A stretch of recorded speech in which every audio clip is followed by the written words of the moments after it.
Hello YouTube, Dave here again. So this is going to be my opening video or my review video for the Spellbook cards Arcane for Dungeons & Dragons 5th edition.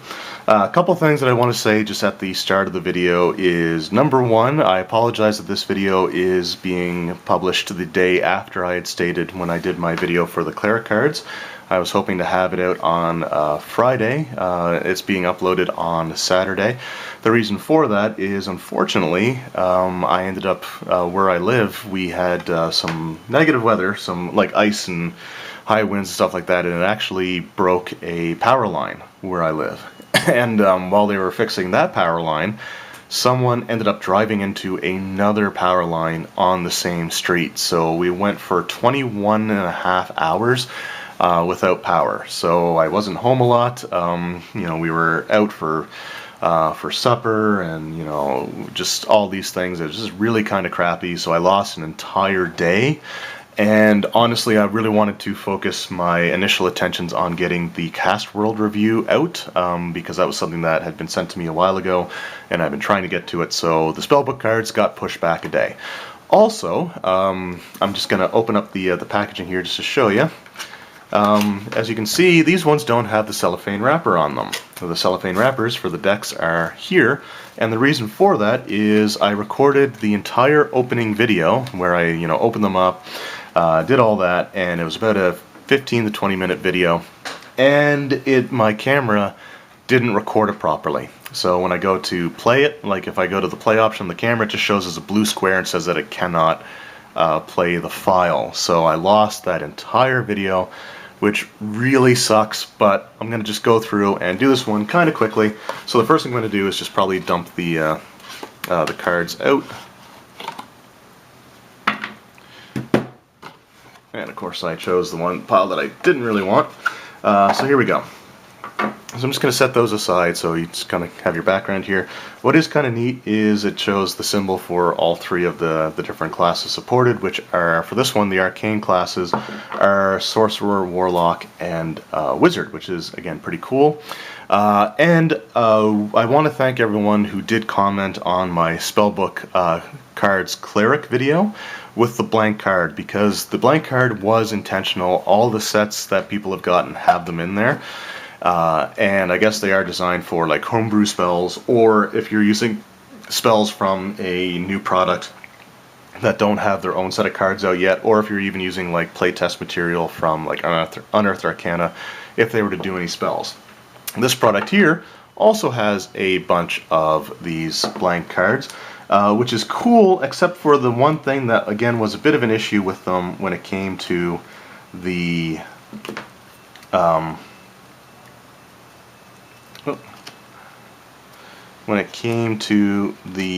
the Cleric one, is the Cleric one was labeled as if it was a nature spell. It had like Cleric Nature on the bottom, and all of these ones, so there were 3 ones labeled for 0 level. Whoops. There we go. So 3 of them for 0 level, which is cool, and there were 2 first level ones. I did go through in the video that got dumped, unfortunately. I did go through and separate all the other spells out by level, and there are no other blank cards. So there are 5 blank cards total, which again is great, but the problem is that they all seem to list it as if it's a Warlock spell, and that's not necessarily going to be the case. So I think they would have been better off having that just red and just leaving Arcane at the bottom. But again, these things are pretty cool and useful because you can with a dry erase marker. And I would recommend using a thinner tipped dry erase marker because this one is pretty thick. But you can, just write stuff in here.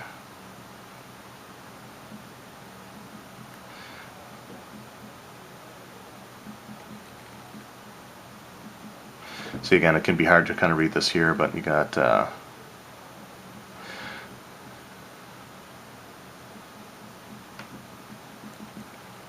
okay, so you can, like I said, you can write your own stuff down. And I'm assuming that these probably work the same way some other things work, so you could probably also use permanent marker. And if you don't want to use that spell anymore, you just put dry erase marker over top of it for a while, and then it lifts the permanent marker up. I've been told that does work. I haven't tested it out myself yet, but I have been told that works. But again, you can just fill stuff in. and if you're using just basic dry erase, then the card does wipe off quite nicely. So again, it's nice to have it from that perspective. Wish that it didn't have the word Warlock attached to each and every single one of them. That way, it might cause a little bit of confusion, but there you go. So this product, just to read the back here, does contain 200 and get it to focus here. There we go. 257 durable laminated cards for all Wizard, Warlock, and Sorcerer spells from level 1 to 9. A perfect reference tool for spellcasters of every type. So again, these are really great. The retail price, I think it was listed as $23 US on Gale Force 9. It was 23 or 26. It was 30 some odd dollars for me to pick it up Canadian. But again, it's really worth it. Again, 257 cards. 255 actually have stuff printed on them. Another thing that I did mention that I want to re-mention in the video that's actually going to work hopefully this time is there are some spells that reference the player's handbook page that they're on for some of the more complex spell descriptions. So there are some spells that quite frankly there's just not going to fit on a card no matter how small you make the writing, which is something else that people have talked about, is that they feel that the writing may be a little bit too small. But so for those ones, they do give the page reference so you can go to the precise page that you need to, which will save you some flipping around trying to find the right spot in the player's handbook. So it's one of those things that I think is unavoidable considering that some spells do have a lengthy description. Other than that, last thing I just want to go over is how to read some of these spell cards, because I didn't do that in the Xanathar's guide as well as the Cleric one. But for anyone who's watching this as their first spell cards video, again, I just want to kind of go over how to read some of these cards and show off some of the different ways that they may look. So let's start off with, I'm just going to actually tilt this back up. So let's start with Acid Splash as just as an example card. So it gives the name at the top, the School of Magic and the level of the spell. In this case, it's Conjuration Cantrip. The casting time is 1 action, range is 60 feet. The components in this one are just verbal and somatic. Duration is instantaneous, and here it gives the description of what it does. And down here it says at higher levels, the spell's duration increases by 1d6 when you reach 5th level, so for 2d6 total at 5th, 3d6 total at 11th level, and 4d6 at 17th level. So anything that that either scales as you level or you can spend higher level spell slots on will have that information printed there. Another one that I want to show off quickly is Dancing Lights. Just because it's another cantrip, but it has two things that weren't on the other card. It has a material component for starters, and the duration says up to 1 minute, and this symbol here, the C printed inside of a diamond, stands for concentration. So this spell requires concentration. You can only concentrate on one spell at a time, and if you cast a second spell that has concentration on it, you drop the first one. It also has, like I said, the material component, which is cool because if a spell has a material component, it lists it on the card. So the material is a bit of phosphorus or witchwood, or a glowworm. So again, that's just kind of cool in my opinion. I like that. For me, that's just always sort of a nice little detail. So let's just put this back over here, and put this. And actually, that's another thing that I don't understand why the blank cards had Warlock on them, because this one just has Arcane on it. And that's the way that they should have been. But anyway, that's one of those things. It's probably a minor nitpick, but it's just kind of irritating that that's the way that they did that. Last one I want to show off here is the armor of Agathys. I'm going to go with Agathys because that sounds cooler.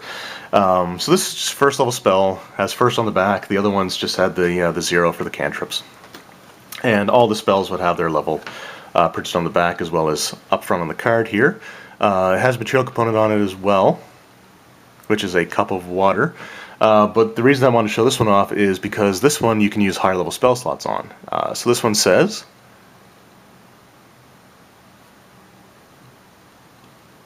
okay, at higher levels, when you cast a spell using a spell slot of 2nd level or higher, both of the temporary, so this one grants you 5 temporary hit points when you cast it at 1st level, and if someone hits you while you have temporary hit points, you take 5 damage. So if you cast this using a 2nd level spell slot or higher, both the temporary hit points and the cold damage that the attacker would receive increase by 5 for each spell slot above first. So at second level, you would gain 10 temporary hit points and deal 10 damage to anyone that hits you while you have any of those temporary hit points left. At third, it would be 15 temporary hit points and 15 cold damage dealt, and so on and so forth. So those are the spells. So these are the arcane spell cards. Again, it has everything throughout all the levels. I'm not going to go through and show each and every individual card, but if you're playing a sorcerer, warlock, or wizard, and this has all the spells from the player's handbook in it for those classes. So it's a perfect resource for anyone. There are people I know that always like to play wizards. So this is a really great thing to have because, again, it's a very quick visual reference that you can use. Again, some of the spells are a bit more complex and will require, so here we go. Just a quick one here. Let's actually just read this one on camera. So this is Audiluk's Resilient Sphere. So this has a page description, probably for some more information about it. So it just says here, a sphere of shimmering force encloses a creature object of large size or smaller within range, which is 30 feet. On a failed save, the creature is enclosed for the duration. Nothing, not physical objects, energy, or other spell effects can pass through the barrier in or out, though a creature in the sphere can still breathe. The sphere is immune to all damage, and a creature inside the object can't be damaged by attacks or effects originating from outside, nor can a creature inside the sphere damage anything outside of it. And so there's probably more, like I said, there's more information on Player's Handbook page, get it here, 264. And what's actually kind of cool, this Audiluk's Resilient Sphere, if anyone's read the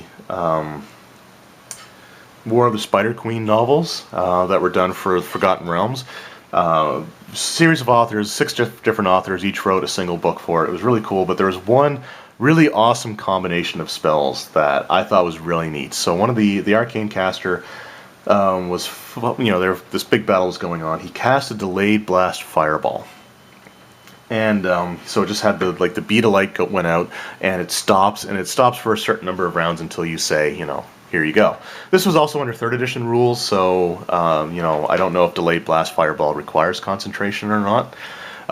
So that may not work necessarily in this one, but it was just kind of a cool idea because he cast the delayed blast fireball near someone, and they weren't really paying too close of an attention to it, or weren't too concerned about the spell because they were just going to move. But then he cast Audiluk's Resilient Sphere around the individual, the target, and around the bead for the delayed blast fireball, which was really kind of a cool idea. And then he just let the thing go, and the delayed blast fireball filled up the resilient sphere. Nowhere to go, instantly killed the creature. I just thought it was kind of a cool idea. So anyway, just a little bit of a side story there. But those are the arcane cards for Dungeons & Dragons 5th edition. I probably consider this to be most likely the last of these spell book card videos that I'm going to end up doing. Personally, I'd like to get the full collection, but I'm not going to worry about it too much. So if I don't get it, then that's fine. I'm not going to go out of my way. It took me years to get these ones as it is. Anyway, let me know in the comments below what you guys think of these cards, and if you have them, if you use them in your games, again, let me know. Thank you guys again very much for watching. I hope you've enjoyed, and we'll see you next time.